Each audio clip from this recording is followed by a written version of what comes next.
Hello, everybody. Welcome into the Apples and Ginos Fantasy Hockey Podcast, the podcast you come to when you're finally ready to take fantasy hockey seriously. My name is Groot Nibbelink. I'm the creator of Apples and Ginos, originator of the Zero G Draft Strategy. In this podcast, I'm going to break down the most puzzling players league-wide as submitted by the Apples and Ginos Discord server. Let's get it.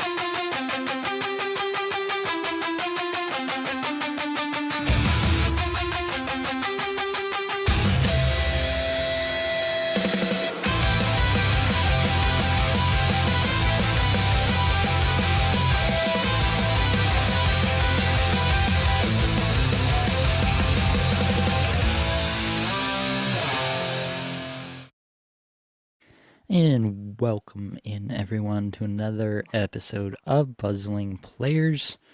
Glad to be with you all on this wonderful Monday evening.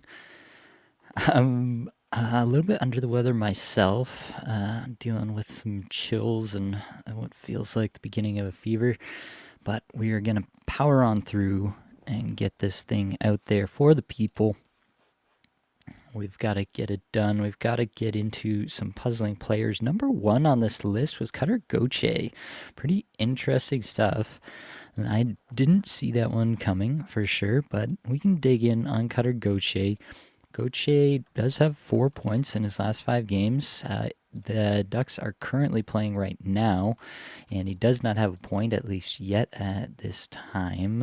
What are they? In the late second period now.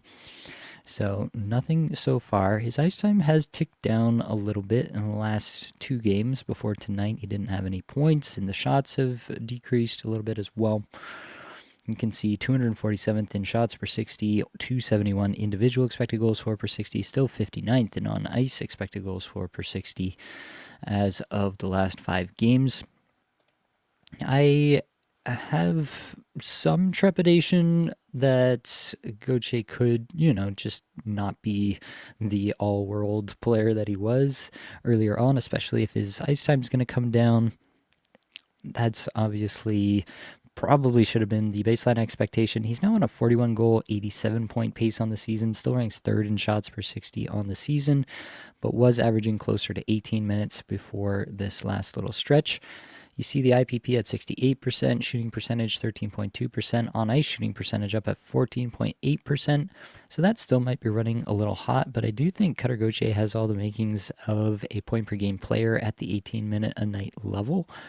I don't know what exactly to make of this few games where he's getting a little bit less ice time. I think that Granlund coming back has made Quenneville just try a few different combinations. They haven't been winning as much as of late as well, and that obviously leads to some lineup shakeup. And so that's all happening for him. But I mean, he's still playing with Neil Carlson here tonight at even strength. I'm altogether pretty unworried about Gauthier in the long run, and I do think that baseline expectation for him should still be a 75-ish point player, with potential for full point per game on the season, especially if he gets that 18-plus minutes a night rest of the way. Thomas Harley next. He has 3 games since returning, but no points in those games. Under 21 minutes a night, 171st in shots per 60, 84th individual expected goals for per 60, 202nd in on-ice expected goals for per 60.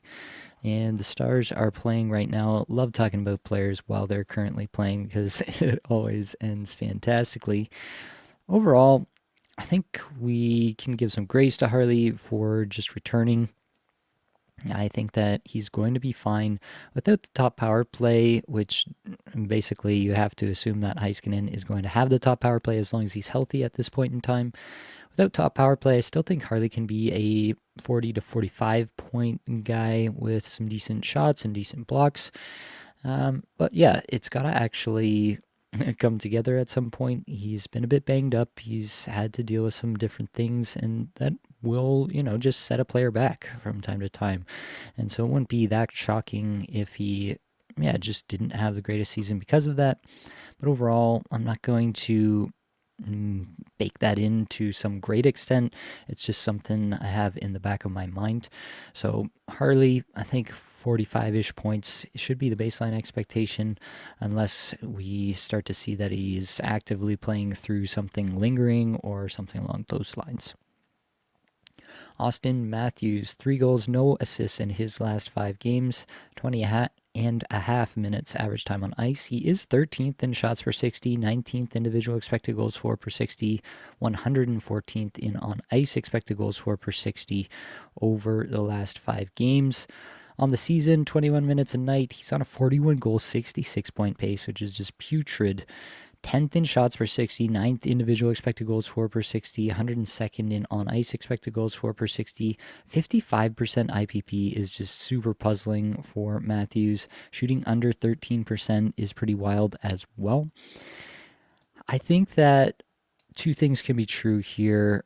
Austin Matthews deserves better than he's gotten so far, especially in terms of the assists. He definitely should have more assists based on that 55% IPP. He also probably should have more goals based on his career shooting percentage versus his 12.9 number.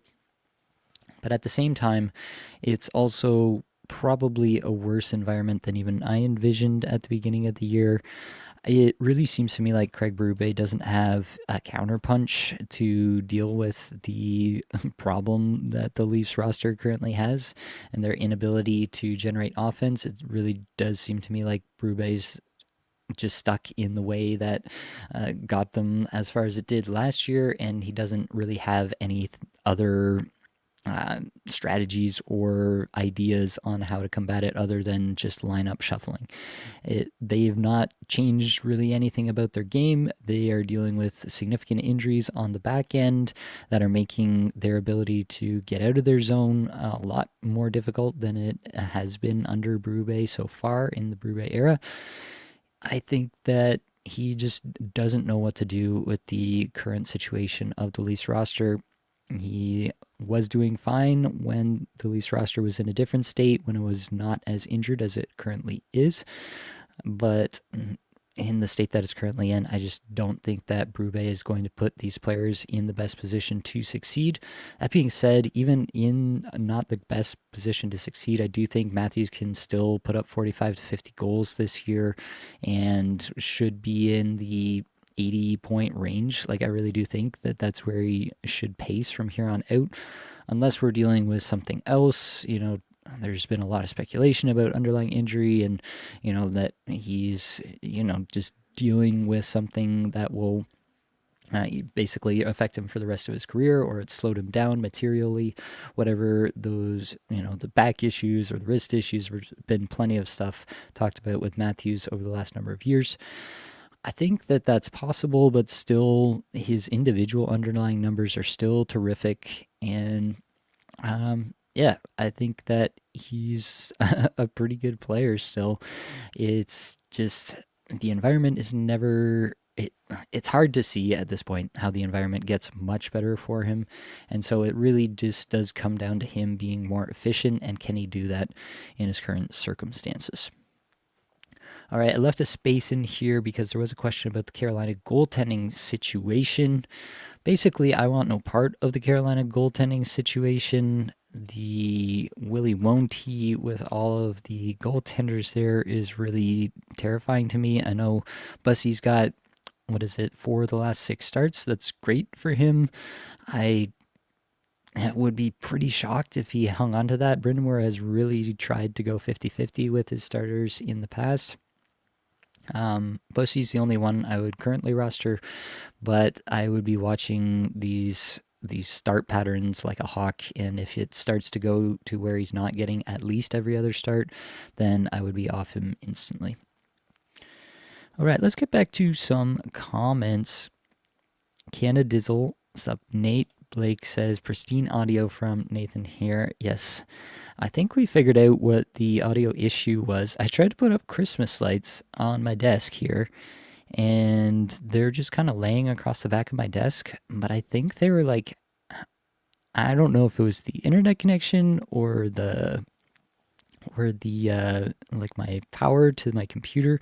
Something was like feeding back, I think, into my computer from those Christmas lights.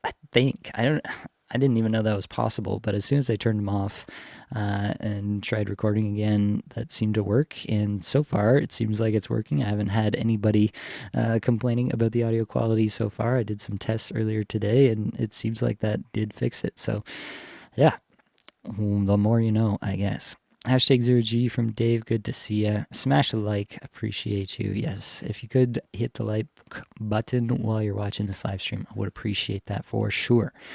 David says, hey Nate, can you look at Fowler on power play 1, but not good at all this season for points? Yeah, I mean, it's not just Fowler, right? It's St. Louis in general. We talked a bit about Jim Montgomery and the St. Louis situation in general there. Fowler's only got 1 assist in his last 5. I don't believe he got in on the only goal there so far for St. Louis. I think it was Dvorsky, right? Dvorsky from Hugh McGing and Justin Falk.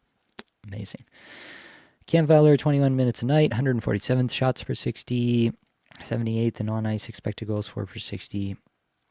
Nothing to write home about, really. 2-goal, 30-point pace on the season.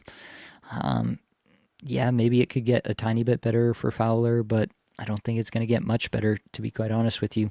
It's not a situation I'm excited about, for sure. Last ones, good evening, Nate. What have they done to my King Cutter? No worries. I'm preaching patience with Cutter Gauthier. All right. Pakora, hey Nate, which side would you take in this trade in Bangers Cats? Larkin and Nuke for Fantilli and Konechny. It's an interesting deal. I think it seems pretty fair on the face of it. And Konechny and Larkin are probably pretty similar value-wise. And Nichushkin and Fantilli are probably pretty similar value-wise. I don't have a strong lean on that. I guess maybe I would... Bangers Cats... Wow. I think Larkin is the best player in the deal, but not by a lot. And I don't know. I think it's fair. Like, you're kind of getting the same thing either way. I guess you're probably getting a few more hits, right, with the Fantilli Konechny side. I think it might depend on which categories you're trying to attack there, which side that you would want to go with. So, yeah, final answer. It really just depends on the categories that you're looking to build on. Liam, I got that Ehlers for point trade done. So far, so good. Thanks, Nate. That is pretty good stuff. I'd be pretty happy about that if I were you. Excited to hear about Gunther. He's been the poster child for puzzling. Have him in one of my leagues. Don't know what to do with them. Yes, Gunther is on the list. We'll get there. Thoughts on Montembeault? Not interested in rostering Montembeault currently unless he gets multiple starts in a row or at least establishes himself back as in a 50-50 times share. He's been awful this year. Who's the best roster? Better roster. What did I say? Bester roster? Who's the best roster? Jordan Eberle or Matthew Nyes? Jordan Eberle or Matthew Nyes? Matthew Nyes for sure. I'm curious to look at this though and see why you might be thinking about Jordan Eberle. I mean, I like Eberle, don't get me wrong.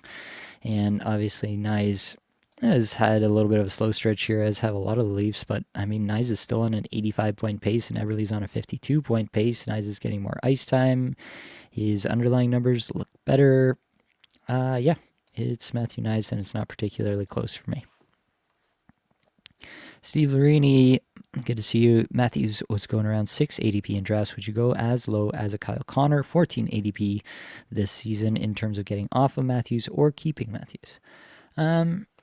Yeah, it could depend on your format for sure. The more it tends towards assists are just as valuable as goals, the more weight assists have relative to goals, and the more weight, the less weight on peripherals, because Matthews is still pretty great in terms of blocks and shots, obviously, pretty elite in terms of those numbers. Not that Connor's not bad in terms of the shots, but Matthews' peripherals definitely outclass Connor there. So I think it would matter how high the points weight relative to the peripherals is. I think that they're a lot closer than I would have thought at the beginning of the season for sure. But Again, I don't really like these one-for-one deals unless I have a really strong thought that the player I'm acquiring is undervalued. Um, yeah, I have to have a pretty big reason to trade away my first-round player. And I guess it could be in your case that you're just really scared of the downside with Matthews. I'm not as scared of that downside with Matthews. I think his underlying numbers suggest that he should be better even if nothing really changes. So I'm not that scared of the downside rest of the season with Matthews. But yeah, I think that's what I would say about that. It really depends on the peripheral weighting. Apparently, Minnesota traded for a guy named Quentin Hughes. Would your projection on Zuccarello change at all with this addition, once healthy, of course? Yeah, I mean, I think it raises the floor for basically everybody in Minnesota. Zuccarello should be back on that power play when he's back, and that'll be an especially big spot for him to gain some Quinn Hughes exposure for sure. I think it's going to be a net positive for just about everybody on that team, not named Brock Faber. Benji's asking about Thomas Harley, so I talked about him already. I'm not sure if he caught that or not, but basically 40 to 45 point defenseman. I think he's plenty rosterable. I think that he's just having a slow start, getting back into the swing of things, and we should be happy having him. But yeah, definitely not the power play one we were hoping for with him.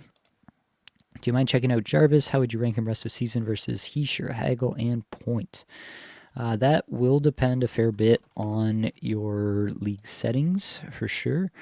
Jarvis, 19 minutes a night, 2 goals in the last 5, 119th in shots per 60, 106. Individual expected goals for per 60, 98th in on ice expected goals for per 60, on a 46 goal, 67 point pace, which is kind of funny. Just scoring, but not distributing the puck anymore, I guess, at Jarvis. Versus, I would take him over Heischer. I think I would take Hagel and Point over him still. That is a much closer proposition. I guess if you need the positional eligibility that Seth Jarvis brings to the table, then I could be persuaded about a guy like Seth Jarvis over a guy like Braden Point rest of season. Points on ice numbers are pretty terrific, and his individual numbers have been pretty terrific the last little bit too. I think he's really going to heat up and have a great second half. So I'm pretty excited about having Braden Point in the spot where I do have him. And yeah, I just don't know that Jarvis has, a major second gear left. Hagel and Jarvis, I think, are relatively close, but I think I'd still take Hagel there. So yeah, I think I'm going Point and Hagel over Jarvis, and Heischer, same tier, but probably slightly below. Maybe that's just recency bias, though. Any thought on Kane versus Verhaeghe rest of season in a points league?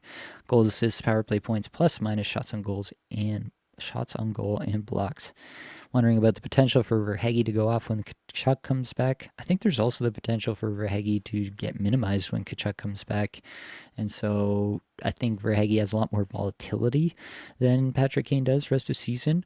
So that's something to think about. You having power play points is a feather in the cap for Kane for sure. Shots on goals, probably close to a wash this year. Yeah, I think I would take Kane there, personally, but it's not that far off, so I could see it either way. Mark Kastelich and Svechkov deep dive. All right. We're going deep into the bank for these two. Svechkov has been getting some assists alongside Steven Stamkos. He has 4 assists in his last 5 games, almost 18 minutes a night, which is not too shabby. 187 shots per 60, 291 individual expected goals for per 60. 5th in Corsi 4 per 60, 4th in scoring chances 4 per 60, 67th in on ice expected goals 4 per 60. Those are pretty good numbers. So yeah, that's Svechnikov. I thought I got Svechkov. Disregard all of that. I picked up Andrei Svechnikov. Did they have the same stat line? Is that why? Now I'm just doing this for my own. They have the exact same stat line. 4 assists in the last 5 games.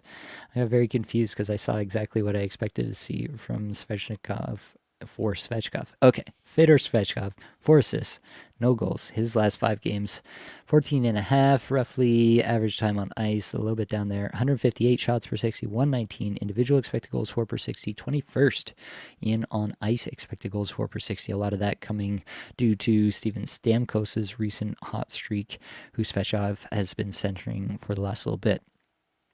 I don't mind Svechkov if the Nashville schedule is good. The problem is Nashville's schedule is not very good overall in the season.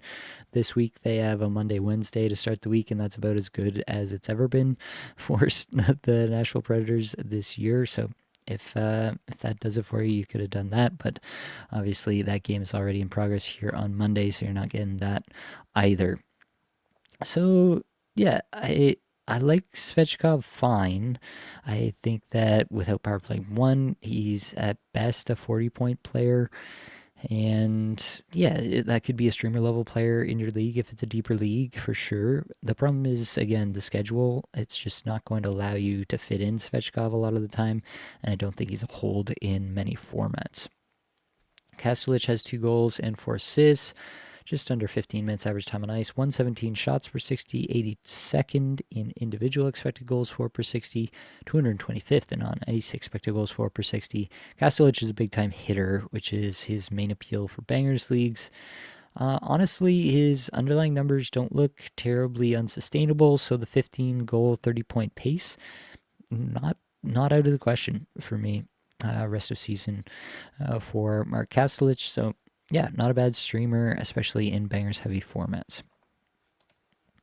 Hello, Nate. Would you drop Allmark for Vladar? I have Wedgwood in Wallstat category league. Wins, goals against average, save percentage, and shutouts. I feel like those are 2 goaltenders who are going to see a fair amount of volume, who are both playing in really good defensive systems. I don't think I would drop one for the other, honestly, at this point. So I think Allmark and Vladar, I would probably, I mean, I don't project goalie performance, as I say many times on this podcast, but if I was going to project them rest of the season, I would probably project them very similarly. Darren Ho 7019. I just did a Johnston, Heischer, Trennan for Matthews, Velarde, and Hart trade in Bangers Cats League. I already feel like I lost the trade. I mean, it depends. It depends. Let's see. A cop-out answer, I know, but it really does matter what Matthews does first and foremost. Yeah, Matthews is what this hinges on for sure. So, as I said, I think he can be better, and I think that we should expect him to be better rest of season. I think there's a pretty good chance that you want it. Carl Calvert, I have 2 ESPN leagues, 0 goalies between the 2 of them. Settings make it more advantageous to have no goalies in ESPN leagues, 9-1 in one and 8-2 the other. Nice. True 0G. You love to see it.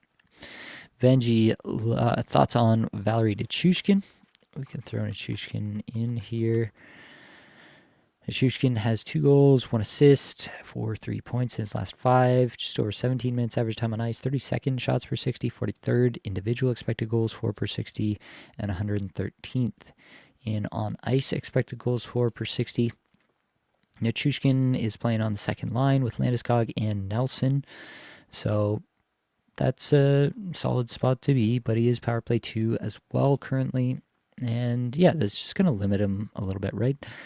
It's just going to hold down the ceiling. He's on 27 goal, 55 point pace, and those numbers are probably a tad light. The 9.9% on ice shooting percentage you think could come up there. So yeah, I think he can be a 60, maybe even 65 point player as a line 2 power play 2 player there in Colorado, just because the environment's so good.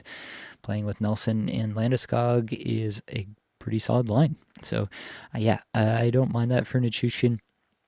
And he does have upside still for more if he gets elevated to the McKinnon line or the top power play, which I would bet money on Nichushkin will be on that top power play at some point in the rest of the season. Since we're talking about the Preds, could we look at how Forsberg is looking under the hood? Forsberg does have a goal here tonight against the St. Louis Blues. So, take that for what it's worth, I guess. But Forsberg, He has 2 goals, 5 points in his last 5 games before tonight. 18 minutes average time on ice, 123rd shots per 60, 34th individual expected goals for per 60, 65th in on ice expected goals for per 60. 29 goal, 58 point pace on the season. He's 20th in shots per 60 on the season, 46th in on ice expected goals for per season. On the season, 76% IPP, 11.3% shooting percentage is low for him, 8.5% on ice shooting percentage is super low for him. I like Forsberg still. I'd be very willing to buy low on him if I was able to. Now he started to turn it on, so maybe you can't buy low on him anymore. But yeah, I don't have a lot of qualms about Forsberg. Maybe he doesn't reach the preseason projections anymore on the season, but I do think he'll be much, much better than he has been so far. Nashville as a team looks like they're turning it around a little bit. The underlying numbers suggest that they are. So yeah, I think there's a pretty good chance that Forsberg gets back to the player we know and love for a good chunk of the rest of the season. Carl, could I move on from Darnell Nurse and or Morgan Riley? You certainly could. Obviously depends on the league and what else you got going on. Morgan Riley is still on the top power play as of the last game. Probably hanging on to any defenseman on top power play, honestly. So probably not doing that one. Darnell Nurse really depends on your situation in terms of the banger weighting. Curious your thoughts on a trade I made. 12-man Banger Cats, where I have the strongest defense and best goals, assist, power play points. I traded Natchez and Dahlin for Matthews and EP40 to help blocks. Thoughts?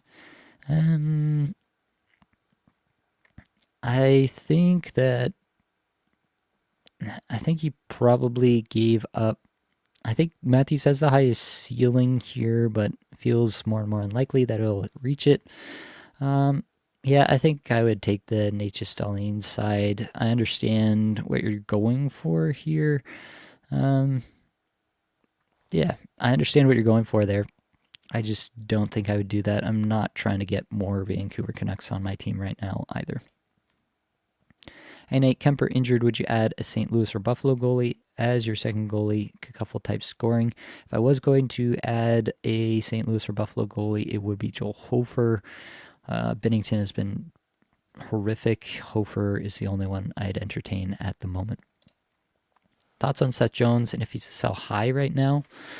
Seth Jones we can throw on the list here and take a quick look. 2 goals, 5 points in his last 5 games. I believe he's got an assist I saw already in this game. That's at the end of the second period here against Tampa Bay right now. Let me just confirm that I'm correct about that. Yeah, he's got another assist on Anton Lundell goal.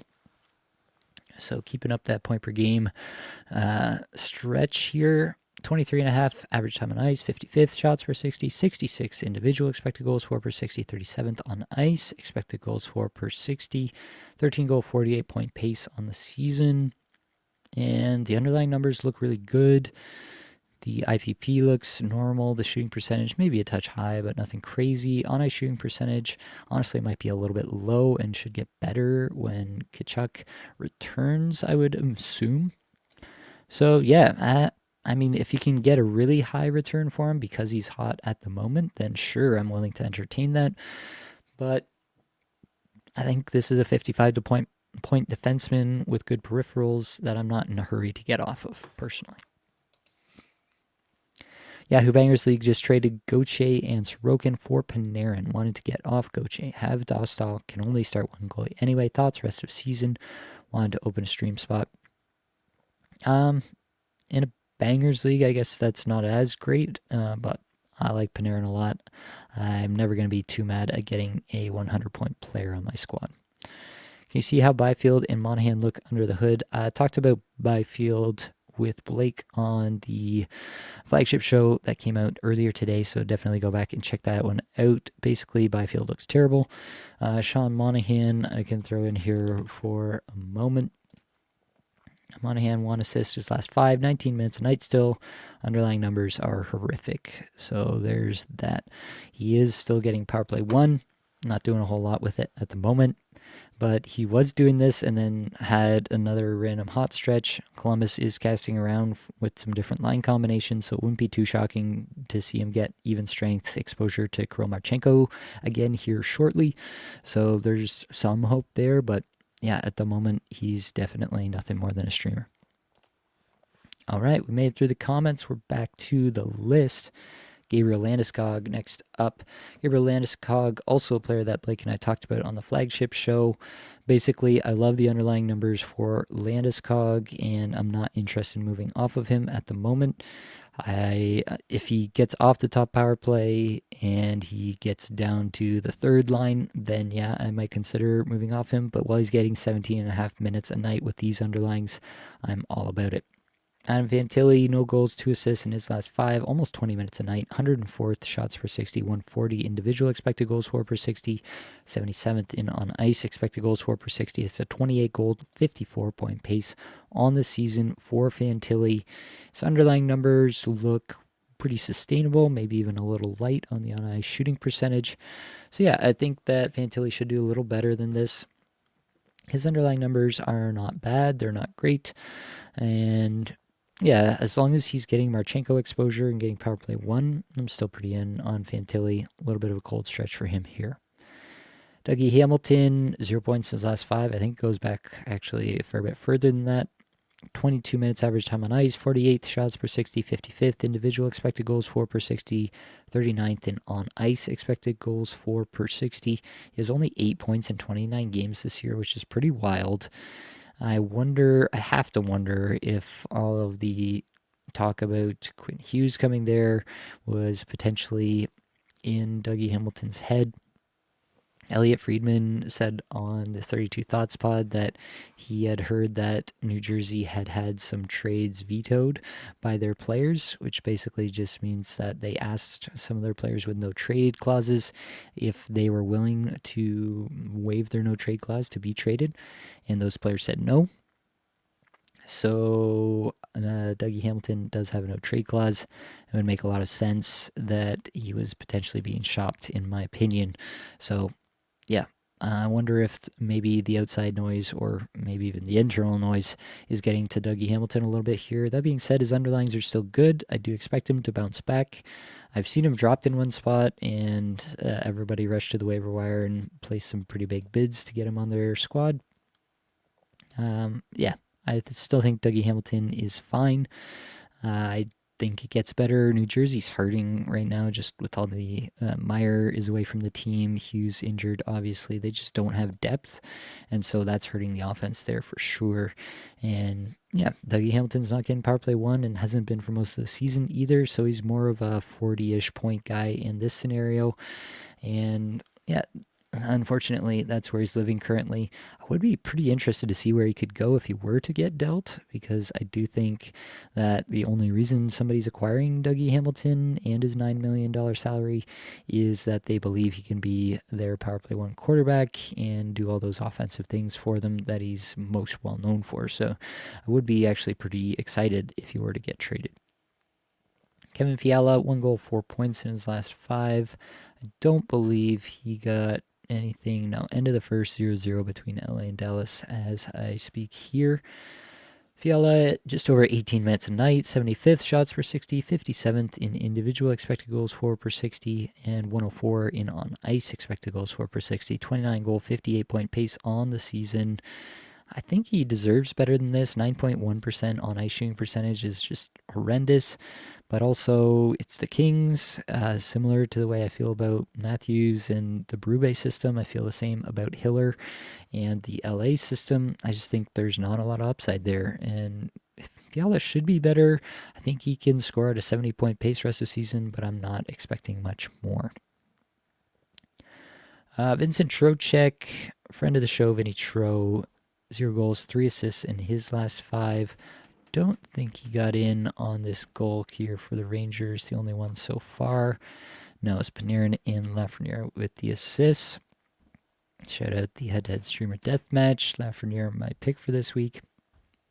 Trocheck skating over 22 and a half minutes average time on ice, 354th in shots per 60, 368 in individual expected goals for per 60, 197 in on ice expected goals for per 60. He is basically refusing to show up to work at those levels. Say it ain't so, Vinny Tro. On the season, like, the numbers are not really any better. He's being relatively efficient with an 18.5% shooting percentage. But yeah, very, very weird stuff under the hood from Vinny Tro right now. I don't really know what to make of that, to be honest with you. Maybe it's just that they're playing him so much right now that he's like just coasting through the middle of the ice and not getting as involved as he normally would. I don't know.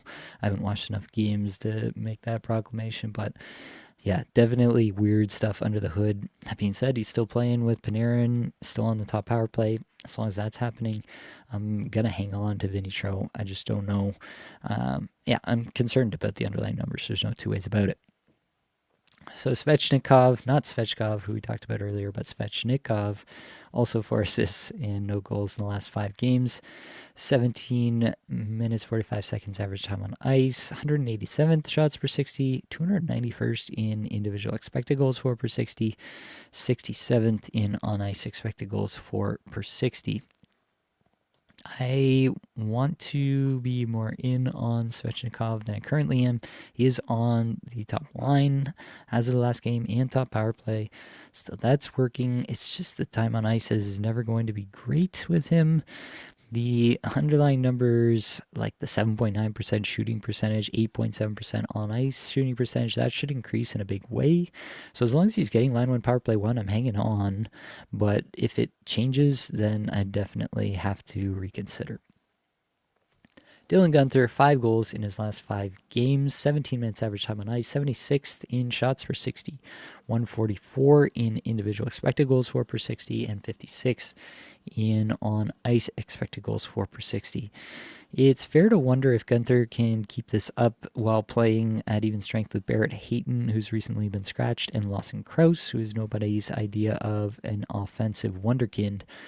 But Guenther is a pretty special talent in his own right. 8th in shots per 60 on the season, 34th in individual expected goals for per 60. His 36 goal, 65 point pace on the season looks pretty sustainable to me, even with these kind of line mates.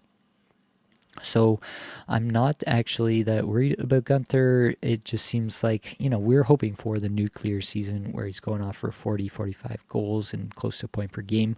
I don't think that's happening, especially with Logan Cooley out of the lineup now for 8 weeks. Yeah, I don't think the ceiling is quite there anymore for Dylan Guenther, and he always has just this 17-minute deployment. Torini really never wants to give him that 19-plus superstar level deployment. If he did, I'd be very excited about Dylan Guenther. Chris Kreider, 2 assists in the last 5, 19 minutes a night, 50th in shots per 60, 11th in individual expected goals for per 60 entering tonight's game, and 41st in on-ice expected goals for per 60. In this game here, I saw that he was playing on a line with Mason McTavish and Beckett Seneca. And that line, at least at this point in the game, was leading all the forward lines in even strength time on ice, for whatever that's worth.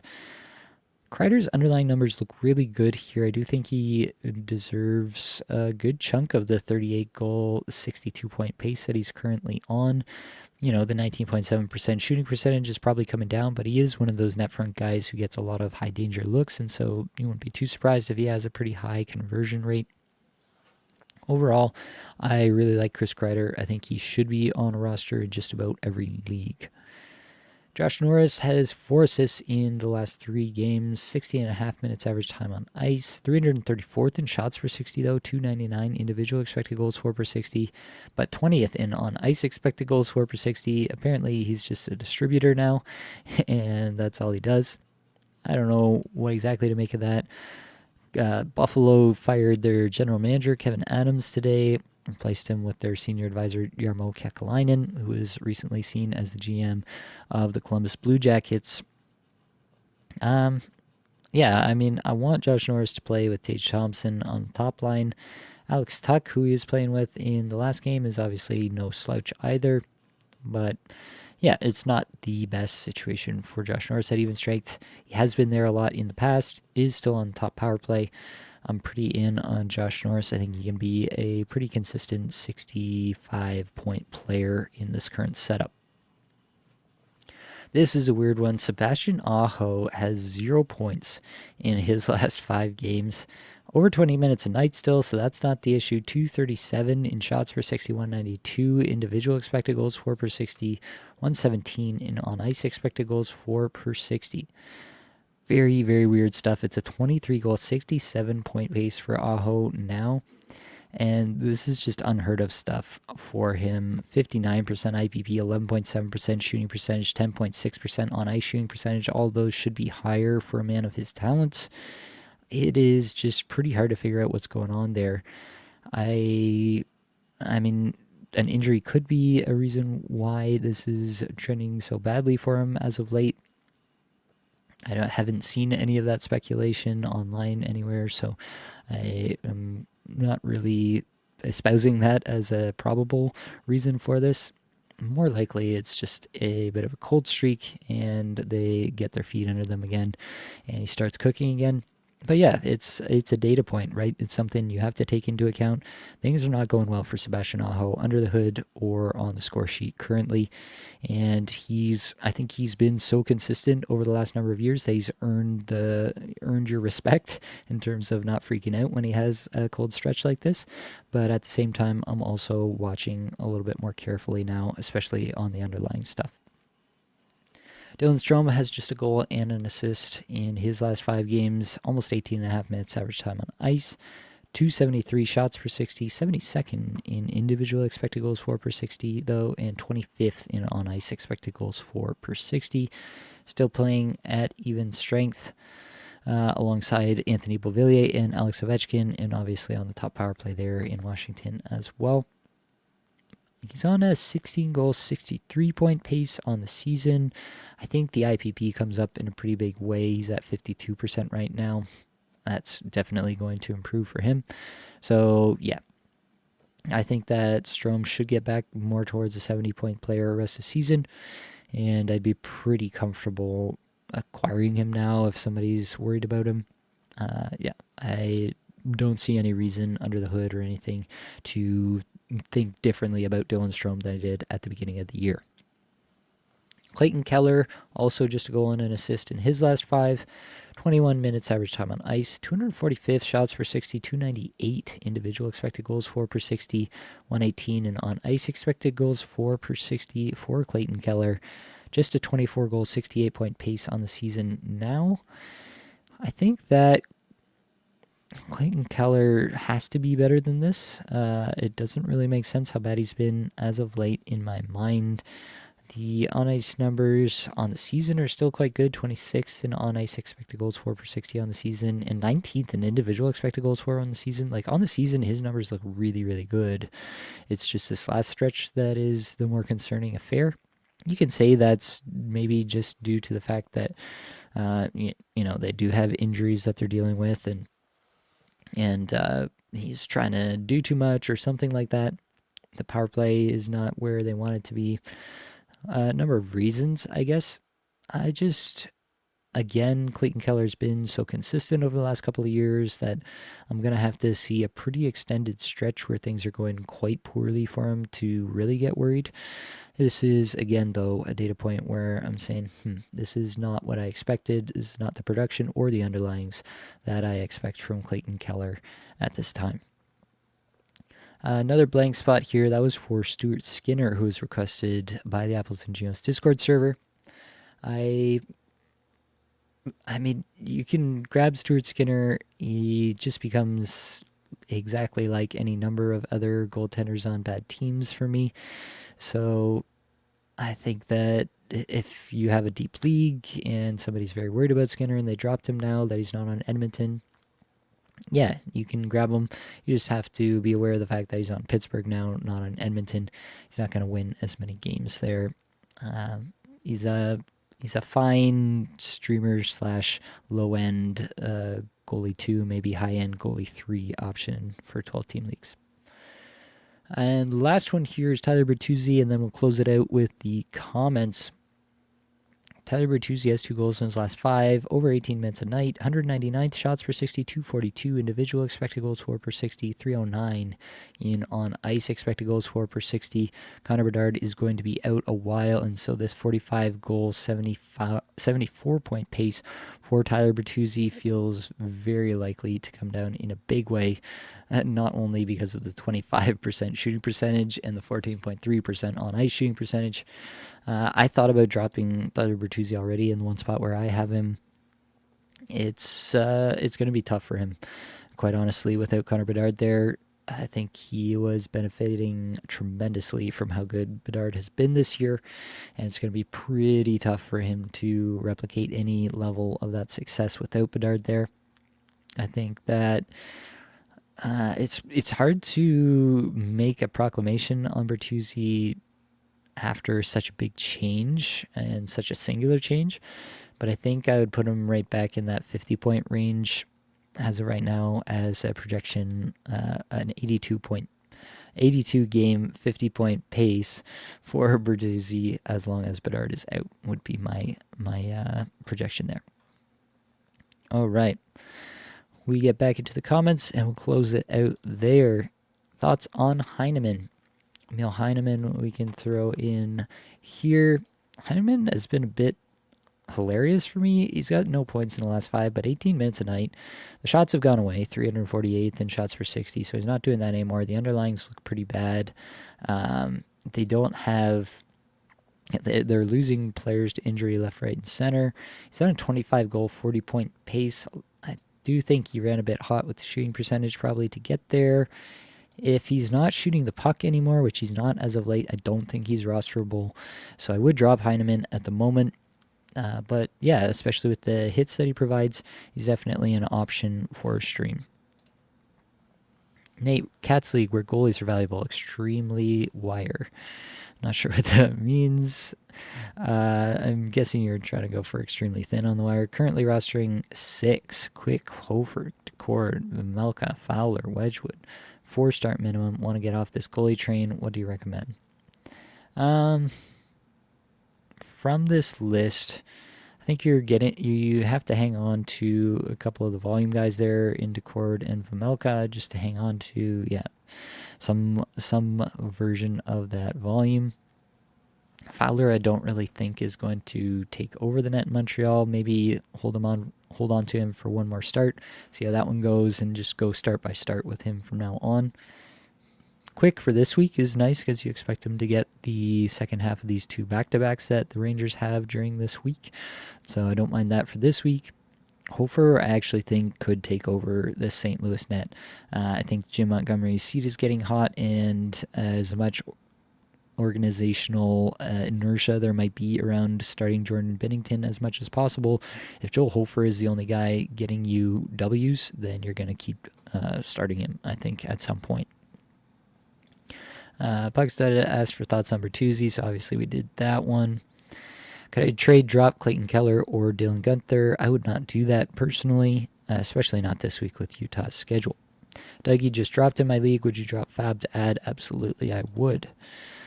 How would you rank Thomas, Ehlers, Schmaltz, Patrick Kane, Benson, and Eklund in bangers? Cats? Good question. I think Kane is the safest at this point. Thomas probably should be the highest, but I am pretty worried about St. Louis overall there. So I think Kane and Thomas are same tier for me, honestly, at this point. Then Ehlers and Schmaltz in the next tier, and then Benson and Eklund in the tier below that. Last one says Cutter, let's go. I'm guessing that means that we got a Cutter Gauthier goal. Very nice. Power play goal from Seneca and Zellweger. Very good stuff. Hey, Nate, what do you think of Raymond Trocheck for Matthews or Reinhart? Points league goals are 3, assists are 2, power play points are 1, shots are 0.12, hits and blocks are 0.2. So basically not a lot of weight on shots is what I'm seeing here. That limits Matthews' value for sure. Raymond and Trocheck, though, I think that's probably worth it. The blocks are not, yeah, it's not as peripheral heavy, which definitely takes away from Matthews' value. Yeah, I don't think it's as much of a dunk as it would appear on the surface, but I still think I would do it. If I was going to take one of them, I guess I would still take Matthews, but yeah, Reinhardt is obviously a terrific player too. I think he's got 2 goals in this game already for Florida, so there's that. Rest of the season, can you rank Smith, Coronado, Nelson, Kyrou, and Bangers Cats? In Bangers Cats, yeah. Will Smith is going to be out for a while, we've heard, so there's that. Kyrou also going to be out for a bit.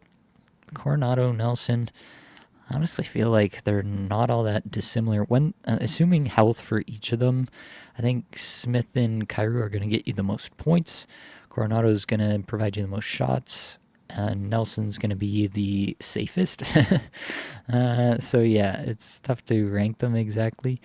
But if you're just going for the points side of it, which kind of seems like you might be given this here, then maybe Smith or Kyrou. Who do you think I can trade Matthews for? Is Gunther and another player unrealistic? No, I think you could probably get that pretty easily. I don't know if I'd do that, but I think you could. Hi, I got offered the following. I should smash accept, right? I don't see the follow-up. So, oh, here we go. Getting Quinn Hughes and Joel Eriksson and Orlov for my Jarvis and Gunther and Lev Shinov and Buyam. Yes, I would smash accept on that, if only to get Quinn Hughes. All right. Interested in your take on Doan and Evangelista, if you can plug them in. Absolutely, we can. Josh Doan. I like that Josh Doan's been playing on the top line, top power play. It's definitely a good spot to be. I like that Evangelista is getting some good exposure as well. He's got 5 assists in his last 5. 17 minutes a night, 171st in shots per 60, 277 individual expected goals for per 60, but 30th in on-ice expected goals for per 60.